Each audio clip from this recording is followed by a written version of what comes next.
Boa noite a todos, sejam bem-vindos mais uma vez à nossa casa. O nosso tema de hoje é um tema que eu gosto muito. Nós vamos falar hoje dos 159 anos do lançamento do Evangelho segundo o Espiritismo. Eu sou uma pessoa que toda vez que eu venho fazer a palestra, normalmente eu aconselho um livro, porque eu amo livros, e esse é um livro muito importante para nós. O que é o Evangelho segundo o Espiritismo?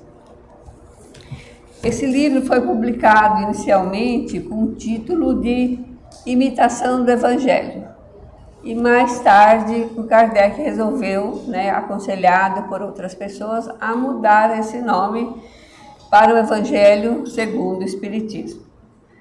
E ele foi publicado em abril de 1864.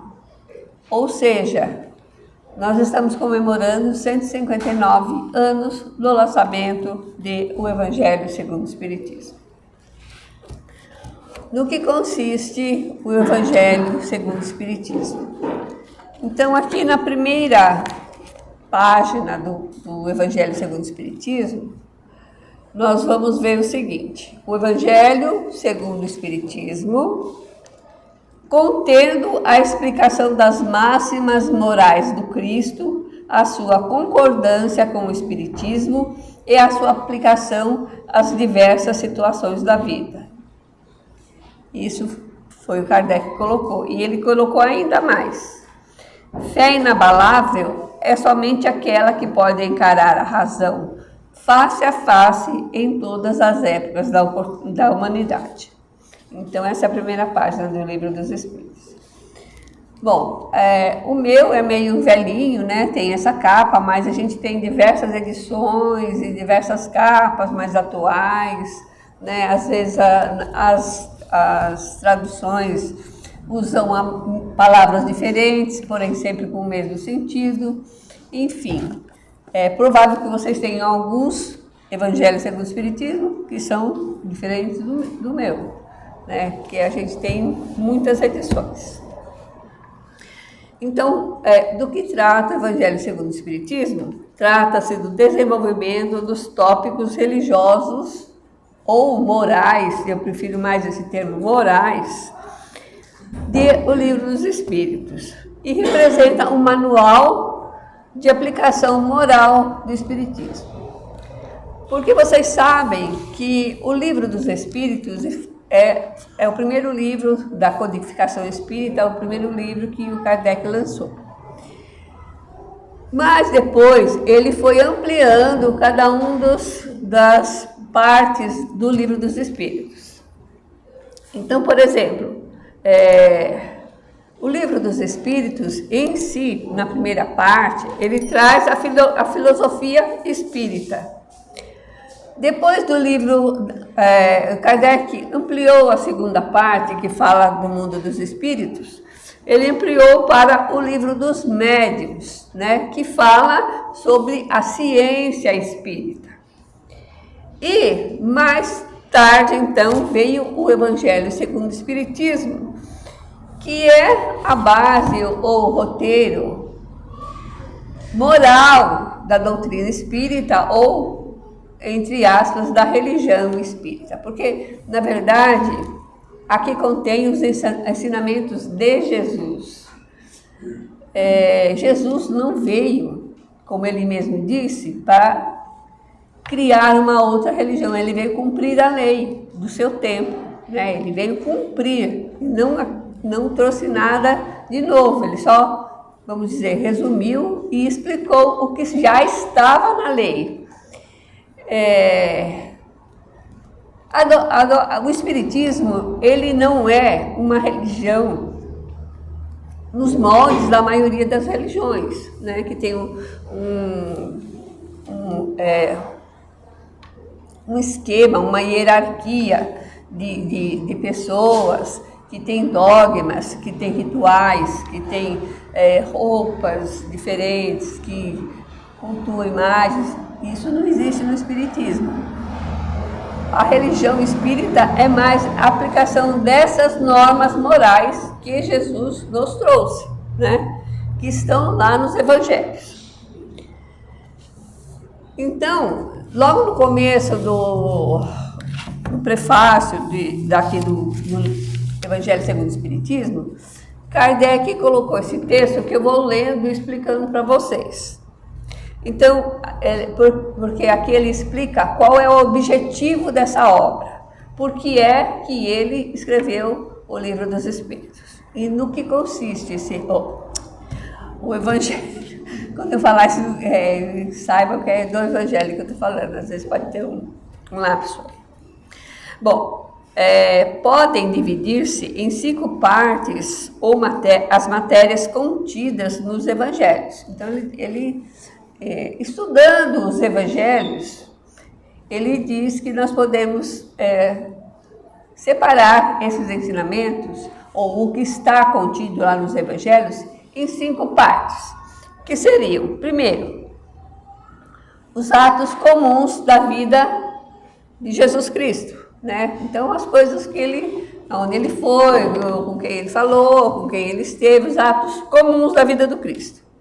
Depois, os milagres. Depois, as predições. Os milagres e as predições de Jesus, o Kardec vai analisar depois, mais para frente, no livro chamado A Gênese, os milagres e as predições de Jesus. Ele vai analisar no outro lugar. Aí contém as palavras que foram tomadas pela igreja para fundamento de seus dogmas. Então, existem algumas passagens lá nos evangelhos, onde Jesus fala determinadas coisas, aí a igreja católica pegou essas palavras como fundamento, como base para os seus dogmas. O que são dogmas? Dogmas são aqueles ensinamentos que a gente não pode contestar, não pode analisar. A igreja falou assim, assim é, e ninguém contesta. Então, são algumas palavras que Jesus falou, não foram compreendidas e foram tomadas como base desses dogmas da igreja. E, por fim, nós temos o ensino moral de Jesus, né? Então, as 4 primeiras têm sido objeto de controvérsias, né? Muitas discussões, se é assim, se é assado, cada um tem um palpite a respeito. A última, porém, conservou-se constantemente inatacável. Então, quanto aos ensinamentos morais de Jesus, não existe dúvida de ninguém. Aí ele diz aqui, diante desse código divino, a própria incredulidade se curva. Por quê? Porque mesmo que a pessoa não acredite em Deus, nem acredite em Jesus, ela não pode contestar os ensinamentos morais de Jesus, né? Que são absolutamente claros, límpidos e nos conduzem para o bem, sempre para o bem. Então, não existe contestação a esse respeito. Então, é terreno onde todos os cultos podem reunir-se, estandarte sob o qual podem todos colocar-se, quaisquer que sejam as suas crenças, porquanto jamais ele constituiu matéria das disputas religiosas e que sempre e por toda parte se originaram das grandes questões dogmáticas. Então, esses ensinamentos morais de Jesus, eles são aceitos por todas as religiões, né? Os islâmicos aceitam esses ensinamentos. Mahatma Gandhi diz que se perdesse todos os ensinamentos, só ficasse o Sermão da Montanha, nada tinha sido perdido. Ou seja, ele aceitava esses ensinamentos de Jesus. Seja qual for a religião, ela vai sempre concordar com os ensinamentos de Jesus porque eles são corretos. Não tem como a gente discutir. A gente sabe que porque eles se baseiam no bem, na bondade, né? Esses ensinamentos. Então, com a ajuda dos bons espíritos, o Kardec coloca esses ensinamentos de Jesus à disposição de todos, pela explicação das passagens obscuras e o desenvolvimento de todas as suas consequências, com vistas à sua aplicação às diferentes situações da vida.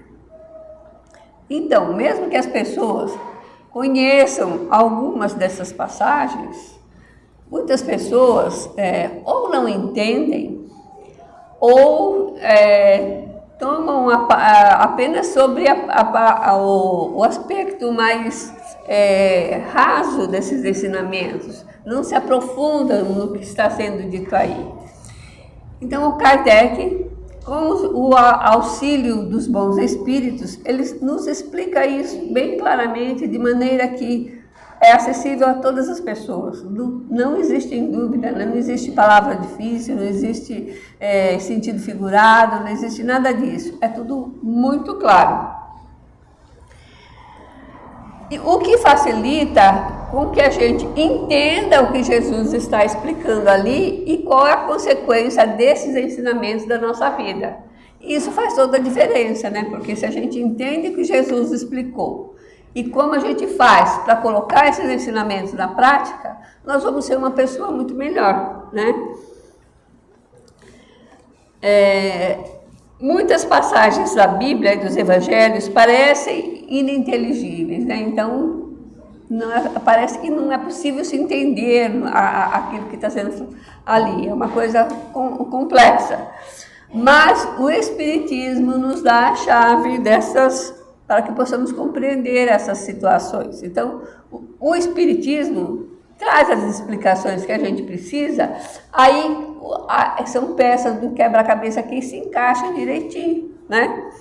Então, as instruções dos Espíritos, contidos no livro no Evangelho segundo o Espiritismo, são verdadeiramente as vozes do céu que vêm esclarecer os homens e convidá-los à prática do Evangelho.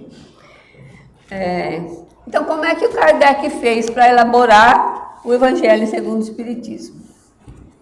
Ele pegou esses ensinamentos, mas não de uma maneira cronológica, mas sim por assunto, né, pela ideia que aquilo trazia. Então, ele pegou, por exemplo, trechos do Evangelho de Mateus, de Marcos, de Lucas, que contavam a mesma coisa, ou contavam passagens diferentes, mas semelhantes na ideia.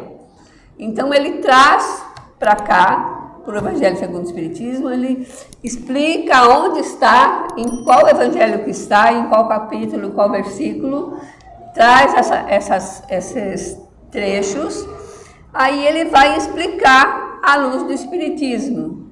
E também ele coloca instruções dos espíritos. Então, espíritos, né, os espíritos bons, os espíritos da codificação, trazem mensagens para a gente, nos explicando como é que aquilo que Jesus disse ali pode ser trazido para a nossa vida agora, né? Então, isso faz toda a diferença da gente saber ou não, conhecer ou não o Evangelho segundo o Espiritismo. Por isso que muitas pessoas que estão começando no Espiritismo, mesmo antes de lerem o Livro dos Espíritos, normalmente vão ler o quê? O Evangelho segundo o Espiritismo, que é o que nos interessa na prática, porque isso vai mudar a nossa vida, vai mudar a maneira como nós entendemos a vida.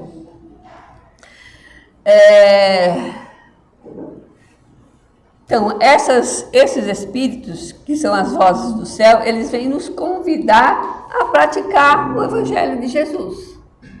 E é tudo que a gente precisa, praticar aquilo que Jesus nos ensinou. Então, o José Herculano Pires, que é o tradutor desse meu livro aqui, existem outros tradutores, mas eu gosto muito desse autor. Ele diz que o Evangelho segundo o Espiritismo é um livro de cabeceira, mas é também um livro de estudo. Por que de cabeceira? Porque ele fica ali na sua cabeceira, à disposição, e você pode a qualquer hora abrir aleatoriamente numa página e ler aquela página, e muitas vezes ela vai atender a sua necessidade de esclarecimento daquele momento.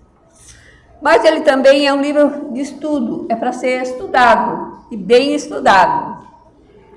E uma coisa que faz toda a diferença na nossa vida é nós implantarmos nos nossos lares o estudo do Evangelho no lar.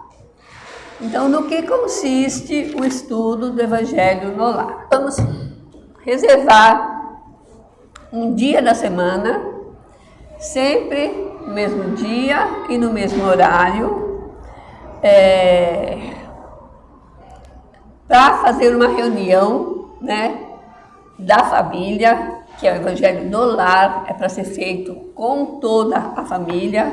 Porém, se tiver alguém que seja de outra religião na nossa família, ou que não aceite o Espiritismo, a gente pode fazer com quem tiver. Se não tiver ninguém, a gente pode até fazer sozinho esse estudo do Evangelho no lar. Então, nesse dia e horário, nós vamos colocar uma garrafinha de água ou um copinho de água. Por quê? Porque vão comparecer nessa reunião os nossos mentores, né, os nossos amigos espirituais, espíritos familiares que estão ali ao nosso lado. E os nossos mentores vão colocar nessa água os fluidos espirituais de que a gente necessita, próprios para cada um que vai tomar aquela água. Então, cada um tem que ter a sua garrafinha ou o seu copo com água, e os espíritos amigos vão colocar ali o fluido adequado àquela pessoa. Então, nesse horário que a gente marcou, a gente sabe que a gente tem a presença dos amigos espirituais. A gente vai começar como? Fazendo uma prece de abertura, pedindo o auxílio, né, do plano espiritual, para que a gente possa ler e entender aquilo que está sendo falado. Muitas pessoas fazem abrindo aleatoriamente. Eu aconselho a que se comece no capítulo 1º, né, no capítulo 1º. E a gente vai estudando um trechinho, né, de cada vez. Na primeira vez a gente vem até aqui. A gente lê, a gente tenta entender aquilo que está sendo falado ali, conversa entre o pessoal que está ali na reunião, para ver o que a gente entendeu daquele trecho. No fim a gente agradece, né, e reza um Pai Nosso. É simples, não vai demorar mais de meia hora, é bem simples. Na próxima semana, no mesmo dia, no mesmo horário, a gente continua um outro trechinho.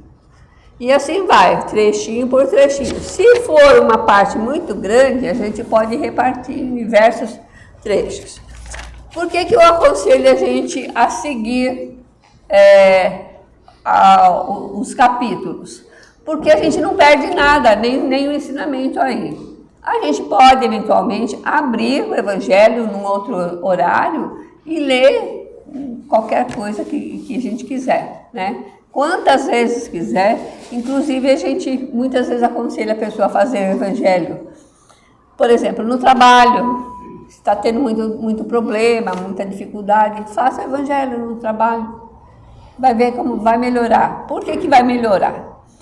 Porque os espíritos que estão nos acompanhando, e vocês sabem que a gente vive sempre cercado por uma nuvem de testemunhas, como Paulo disse, né? Eles vão também aprender o Evangelho de Jesus. E eles vão também querer seguir esse Evangelho de Jesus. E eles vão mudar o seu comportamento. Muitas vezes, algum espírito que esteja em busca de uma vingança em relação à nossa pessoa, ele até vai desistir dessa vingança. Porque ele vai mudar o pensamento dele, ele vai seguir outro caminho. Não é beleza? Quando a gente faz o Evangelho no lar, a nossa casa ela fica iluminada. E isso vai se esparramando por toda a nossa vizinhança. Então, muitas pessoas não acreditam, mas faz toda a diferença a gente fazer o Evangelho no lar. Façam e depois venham e contar o resultado. Mas,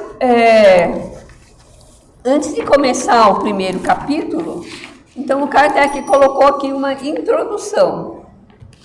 que a gente deve estudar também para saber mais profundamente o que a gente vai encontrar nesse livro. Nessa introdução, ele tem o objetivo dessa obra, que é mais ou menos aquilo que eu já falei aqui. Depois ele tem a autoridade da doutrina espíritas, como é que ele fez, né, para chegar à conclusão de que aquela comunicação é válida ou não. Depois, ele traz aqui para a gente notícias históricas. O que são essas notícias históricas? É o estudo de alguns termos que vão aparecer nos evangelhos e que a gente não conhece. Então, ele explica o que são esses termos. O quarto item dessa primeira parte é Sócrates e Platão, precursores da doutrina cristã e do espiritismo. Então, aqui ele faz uma comparação entre o que Sócrates e Platão ensinaram e a doutrina dos espíritos, que também é uma parte filosófica bastante importante para a gente saber. Mas, o que na verdade, é importante e eu acho lindo é uma mensagem que o Kardec colocou aqui como um prefácio. Esse é o prefácio que o Kardec colocou. É uma mensagem do Espírito da Verdade. O Herculano Pires diz que a gente deve estudar detalhadamente essa mensagem, porque cada frase contém uma mensagem que à primeira vista, à primeira vez que a gente lê, a gente não capta tudo o que ela quer dizer. Mas, de qualquer maneira, é bonita. Então, ela diz assim: os Espíritos do Senhor, que são as virtudes do céu, como um imenso exército que se movimenta ao receber a ordem de comando, espalham-se sobre toda a face da terra. Semelhante a estrelas cadentes, vem iluminar o caminho e abrir os olhos aos cegos. Eu vos digo, em verdade, que são chegados os tempos em que todas as coisas devem ser restabelecidas no seu verdadeiro sentido, para dissipar as trevas, confundir os orgulhosos e glorificar os justos. As grandes vozes do céu ressoam como o toque da trombeta e os coros dos anjos se reúnem. Homens, nós os convidamos ao divino concerto, que vossas mãos tomem a lira, que vossas vozes se unam e num hino sagrado se estendam e vibrem de um extremo do universo ao outro. Homens, irmãos amados, estamos juntos de vós. Amai-vos também uns aos outros e dizei do fundo do vosso coração, fazendo a vontade do Pai que está nos céus. Senhor, e poderei entrar no reino dos céus. O Espírito da Verdade. Então, essa é a primeira mensagem do livro O Evangelho segundo o Espiritismo. Maravilhosa, trazida pelo Espírito de Verdade. Bom, então é isso que eu tenho, na verdade, por hoje.